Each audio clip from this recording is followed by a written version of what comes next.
Picture a ninja.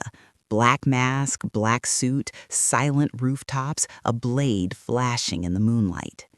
Now erase all of it, because everything you think you know about ninjas is wrong. They weren't superhuman assassins dressed in black. They weren't magical warriors disappearing in smoke.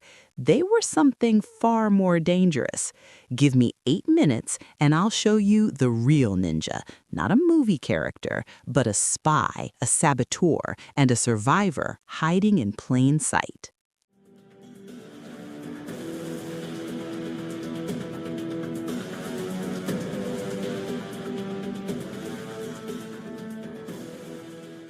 The Hollywood ninja has a uniform, pure black from head to toe, but that image doesn't come from battlefields, it comes from theater. In traditional Japanese stage plays, stagehands dressed in black were meant to be invisible to the audience.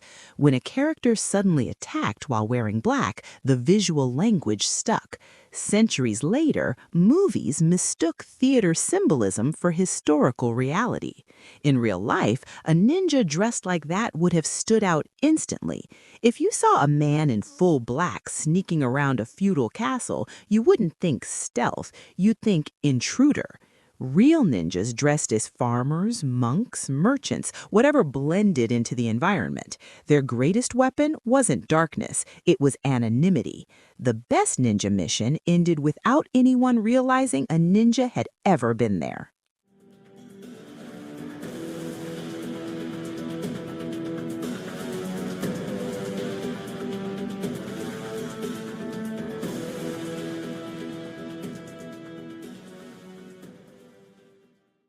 To understand ninjas, you have to understand chaos. Japan's Warring States period was an age of constant civil war. Alliances shifted overnight, castles fell, armies marched endlessly, and information became more valuable than brute force. This is where ninjas appear, not as a clan of assassins, but as specialists.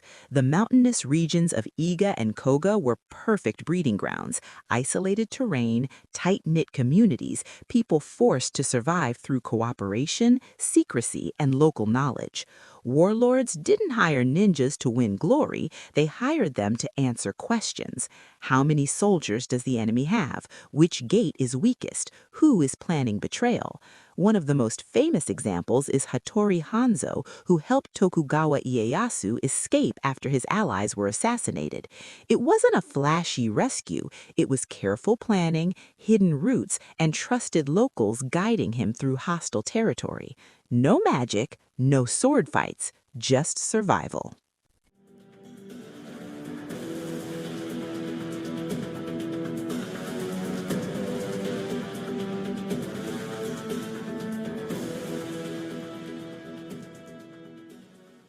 Ninjas weren't killers first, they were operatives. Their real jobs were quieter and far more effective.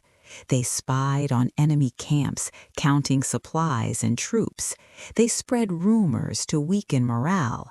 They sabotaged food stores or set small fires to create confusion. They opened gates from the inside during sieges. Assassinations did happen, but they were rare and risky. Killing someone drew attention. Attention got you caught. Most ninja missions ended not with a dramatic kill, but with a quiet walk home carrying information no one else could get. That's what made them valuable.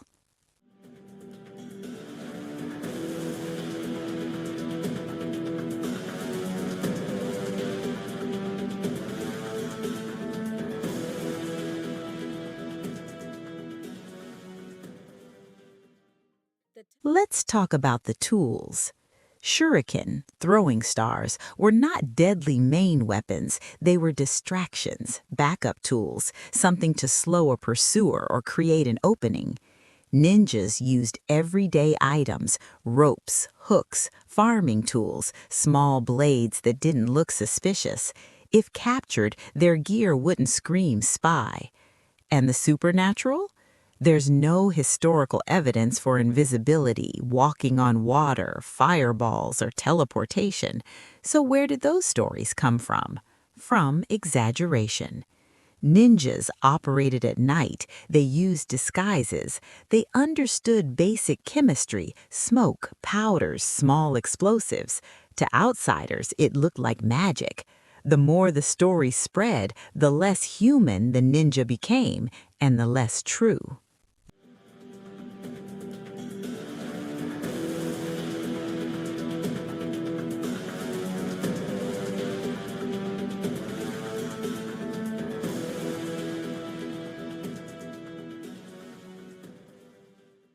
Then came 1581. Warlord Oda Nobunaga, determined to crush resistance, launched a massive attack on the Iga region. Ninja communities were slaughtered, survivors scattered or were absorbed into samurai households. Soon after, Japan unified, and unified nations don't need freelance spies roaming the countryside. When war faded, ninjas lost their purpose. And that's the twist. When Japan no longer needed real ninjas, it started inventing legendary ones. Manuals exaggerated their skills, stories turned tactics into magic, theater and folklore reshaped them into shadows and demons. The ninja didn't disappear, it transformed. If you like history without the Hollywood filter, this is exactly where it lives.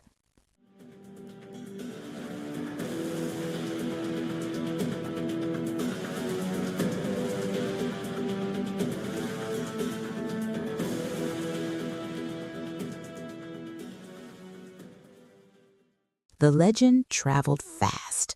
Kabuki theater dramatized it. Early novels amplified it. Then the 20th century finished the job. Movies, anime, video games, the historical ninja, an underpaid, overworked spy, became an indestructible killing machine. But the truth is far more impressive. The real ninja wasn't a superhuman warrior. He was a product of fear, politics, and survival in a brutal age. A man who understood that information wins wars faster than swords.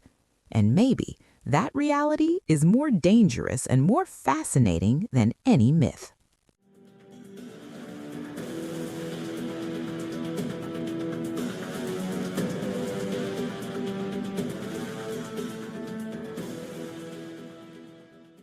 The ninja you know was invented long after the real ones were gone. And that's the pattern of history. When reality is subtle, legend makes it loud.